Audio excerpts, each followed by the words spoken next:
ಸ್ನೇಹಿತರೆ ನಮಸ್ತೆ. ಇದು ನ್ಯೂಸ್ 18 ಡಿಜಿಟಲ್. ನಾನು ನಿಮ್ಮ ವೆಂಕಟೇಶ್ ಪ್ರಭು. ರಾಮನಗರ ಜಿಲ್ಲೆಯ ಹೆಸರನ್ನ DCM DK ಶಿವಕುಮಾರ್ ಅವರು ಈಗ ಬೆಂಗಳೂರು ದಕ್ಷಿಣ ಜಿಲ್ಲೆ ಅಂತೇಳಿ ಮರುನಾಮಕರಣವನ್ನ ಮಾಡಿದ್ದಾರೆ. ಈ ಮರುನಾಮಕರಣ ಆದ ಹಿನ್ನೆಲೆ ಜಿಲ್ಲೆಯಲ್ಲಿ ಇರತಕ್ಕಂತಹ ಭೂಮಿಗೆ ಚಿನ್ನದ ಬೆಲೆ ಬಂದಿದೆ.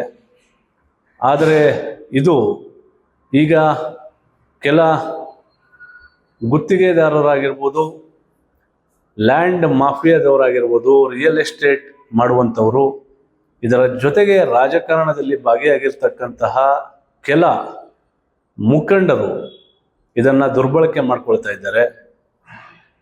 ಏನು ಅದರಲ್ಲೂ ವಿಶೇಷವಾಗಿ ಚನ್ನಪಟ್ಟಣದಲ್ಲಿ ಇದು ಬಹಳಷ್ಟು ದುರ್ಬಳಕೆ ಆಗ್ತಾ ಇದೆ. ಕೆಲ ಕಮರ್ಷಿಯಲ್ ಜಾಗಗಳನ್ನು ಗ್ರಾಮ ಪಂಚಾಯಿತಿಯ ಅಧಿಕಾರಿಗಳನ್ನು ಬಳಕೆ ಮಾಡಿಕೊಂಡು ಅದಕ್ಕೆ ಖಾತೆ ಮಾಡುವಂತಹ ಒಂದು ದಂಧೆ ಕೂಡ ಚನ್ನಪಟ್ಟಣದಲ್ಲಿ ಹವ್ಯಾಹಿತವಾಗಿ ನಡೀತಾ ಇದೆ. ಪ್ರಮುಖವಾಗಿ ಏನು ಈಗ ಚನ್ನಪಟ್ಟಣ ನಗರ ವ್ಯಾಪ್ತಿ ಅಂದರೆ ಚನ್ನಪಟ್ಟಣ ನಗರದಲ್ಲಿ 5 ಕಿಲೋಮೀಟರ್ ವ್ಯಾಪ್ತಿಯವರೆಗೂ ಕೂಡ ಯಾವುದೇ ಒಂದು ಕಮರ್ಷಿಯಲ್ ಜಾಗಕ್ಕೆ ಖಾತೆಯನ್ನು ಮಾಡಬೇಕಾದ್ರೆ ಚನ್ನಪಟ್ಟಣ ಯೋಜನಾ ಪ್ರಾಧಿಕಾರದ ಒಂದು ಅನುಮತಿ ಕೂಡ ಬೇಕಾಗ್ತದೆ. ಇದಕ್ಕೂ ಮಿಗಿಲಾಗಿ ಬಹಳ ಪ್ರಮುಖವಾಗಿ BMICPA ಅಂದರೆ Bengaluru Mysuru infrastructure corridor planning authority, ಈ ಒಂದು BMICPA ಏನು ಪ್ರಾಧಿಕಾರ ಇದೆ ಇದರ ಅನುಮತಿ ಕಡ್ಡಾಯವಾಗಿ ತೆಗೆದುಕೊಳ್ಳಲೇಬೇಕಾದಂತಹ ಒಂದು ಕಾನೂನು ಕೂಡ ಇದೆ. ಆದರೆ ಇದೆಲ್ಲವನ್ನು ಕೂಡ ಗಾಳಿಗೆ ತೂರಿರುವಂತಹ ಕೆಲ ಗ್ರಾಮ ಪಂಚಾಯಿತಿಯ PDOಗಳು, ರಾಜಕಾರಣಿಗಳು ಸೇರಿದಂತೆ ಕೆಲ ರಾಜಕಾರಣಿ ಕಮ್ ರಿಯಲ್ ಎಸ್ಟೇಟ್ ಮಾಡುವಂಥ ಮುಖಂಡರ ಜೊತೆಗೆ ಕೈಜೋಡಿಸಿ ಕೆಲ ಕಮರ್ಷಿಯಲ್ ಜಾಗಕ್ಕೆ ಖಾತೆಯನ್ನು ಮಾಡಿ ಅನಧಿಕೃತವಾಗಿ ಲೇಔಟ್ಗಳನ್ನು ನಿರ್ಮಾಣ ಮಾಡಲಿಕ್ಕೆ ಸಾಕಾರವನ್ನು ಮಾಡ್ತಾ ಇದ್ದಾರೆ.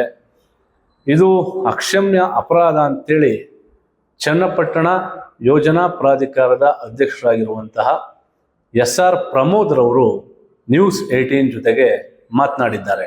ಚನ್ನಪಟ್ಟಣದ ಹಲವಾರು ಪ್ರದೇಶಗಳಲ್ಲಿ ಏನು ರೆವಿನ್ಯೂ ಜಾಗಗಳಿತ್ತು, ಯಾವುದೇ ಒಂದು ಕನ್ವರ್ಷನ್ ಇಲ್ಲದೆ, ಯಾವುದೇ ಒಂದು ಪ್ರಾಧಿಕಾರದ ಅಪ್ರೂವಲ್ ಇಲ್ಲದೆ ಕೆಲವು ಅನಧಿಕೃತ ಬಡಾವಣೆಗೆ ಕೆಲವು ಪಂಚಾಯತಿಗಳಿಂದ ಮತ್ತು ನಗರಸಭೆಯಿಂದ ಖಾತೆಗಳನ್ನ ಮಾಡಿ ಅದನ್ನ ಹಂಚತಕ್ಕಂಥ ಕಾರ್ಯ ನಡೀತಾ ಇದೆ ಅಂತ ಗೊತ್ತಾಗಿದೆ. ಅಂತ ವಿರುದ್ಧ ಕ್ರಮವನ್ನು ಕೈಗೊಳ್ಳಲಿಕ್ಕೆ ಪ್ರಾಧಿಕಾರ ಈಗಾಗಲೇ ಆಲ್ರೆಡಿ ನೋಟಿಸನ್ನು ಕೊಡ್ತಾ ಇದೆ. ಹಾಗೆ CEOಗೆ ಮತ್ತು EOರ್ಗೂ ಕೂಡ ಇದ್ರ ಬಗ್ಗೆ ಮಾಹಿತಿಯನ್ನು ತಿಳಿಸಿದ್ವಿ. ಯಾವುದೇ ಕಾರಣಕ್ಕೂ ತಾವು ಯಾವುದೇ ಪ್ರಾಧಿಕಾರದ ಅನುಮೋದನೆ ಇಲ್ಲದಕ್ಕಂಥ ಬಡಾವಣೆಗಳಿಗೆ ತಾವು ಖಾತೆಗಳನ್ನ ಮಾಡಬಾರ್ದು ಅಂತ ತಿಳಿಸಿದ್ವಿ. ಸಾರ್ವಜನಿಕರು ಕೂಡ ಯಾವುದೇ ಪ್ರಾಧಿಕಾರದ ಅನುಮೋದನೆ ಇಲ್ಲದಕ್ಕಂಥ ಬಡಾವಣೆಗಳಲ್ಲಿ ನಿವೇಶನಗಳನ್ನ ಖರೀದಿ ಮಾಡಬೇಡಿ ಅಂತ ಕೂಡ ನಾವು ಸಾರ್ವಜನಿಕರ ಗಮನಕ್ಕೆ ತರ್ತಾ ಇದ್ದೀವಿ. ಅಂಥ ಪ್ರಕರಣ ಬಂದಂಥ ಹಾಗೂ ಕೂಡ ಮಾಡಿದರೆ ಅಂಥ ಬಡಾವಣೆಗಳ ಎಲ್ಲ ಖಾತೆಗಳನ್ನು ರದ್ದು ಮಾಡಲಿಕ್ಕೆ ನಾವು CEOಗೆ EO ಗಮನಕ್ಕೆ DC ಅವ್ರ ಗಮನಕ್ಕೂ ಆಲ್ರೆಡಿ ತಂದಿದ್ದೀವಿ. ಸಾರ್ವಜನಿಕರು ಕೂಡ ಅದಕ್ಕೆ ಸಹಕರಿಸಬೇಕಾಗಿ ನಮ್ಮ ಯೋಜನಾ ಪ್ರಾಧಿಕಾರ ಅಧ್ಯಕ್ಷನಾಗಿ ಎಲ್ಲ ನಮ್ಮ ಚನ್ನಪಟ್ಟಣ ತಾಲೂಕಿನ ಸಾರ್ವಜನಿಕ ಬಂಧುಗಳಿಗೆ ಮನವಿಯನ್ನು ಮಾಡ್ಕೊತಾ ಇದ್ದೀವಿ. ಇನ್ನು ಪಂಚಾಯಿತಿಗಳಲ್ಲಿ ಅಕ್ರಮವಾಗಿ ಈ ಒಂದು ಕಮರ್ಷಿಯಲ್ ಜಾಗಗಳಿಗೆ ಖಾತೆಯನ್ನು ಮಾಡೋದಾದರೆ ಇದು ಆ ಕ್ಷಣಕ್ಕೆ ಯಾವುದೇ ಸಮಸ್ಯೆ ಇಲ್ಲ. ಆದರೆ ಭವಿಷ್ಯದ ದಿನಗಳಲ್ಲಿ ಆ ಸಂಬಂಧಪಟ್ಟಂತಹ ಲೇಔಟ್ಗಳಲ್ಲಿ ಯಾರು ಆ ನಿವೇಶನವನ್ನು ಖರೀದಿ ಮಾಡ್ತಾರೆ, ಆ ಖರೀದಿ ಮಾಡುವಂತಹ ಖರೀದಿದಾರರಿಗೆ ಬಹಳಷ್ಟು ಸಮಸ್ಯೆ ಆಗ್ತದೆ. ಯಾಕಂದರೆ ಭವಿಷ್ಯದಲ್ಲಿ ಅವರಿಗೆ ಯಾವುದೇ ಒಂದು ಮೂಲಭೂತ ಸೌಕರ್ಯಗಳನ್ನು ಒದಗಿಸಲಿಕ್ಕೆ ಸ್ಥಳೀಯವಾಗಿ ಅವರಿಗೆ ಸಹಕಾರಿ ಆಗೋದಿಲ್ಲ.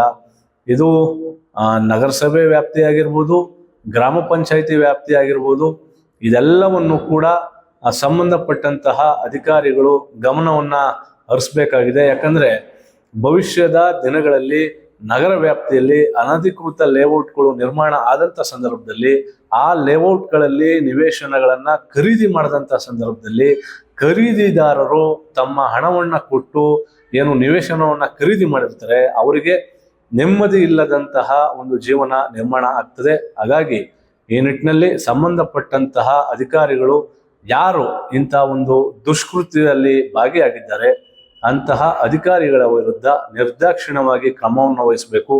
ಜೊತೆಗೆ ಇಂತಹ ಒಂದು ದಂಧೆ ಏನು ನಡೀತಾ ಇದೆ, ಇದರಲ್ಲಿ ಕೆಲ ರಾಜಕಾರಣಿಗಳ ಹೆಸರನ್ನು ಕೂಡ ದುರ್ಬಳಕೆಯನ್ನ ಮಾಡ್ಕೊಳ್ಳಾಗ್ತಾ ಇದೆ.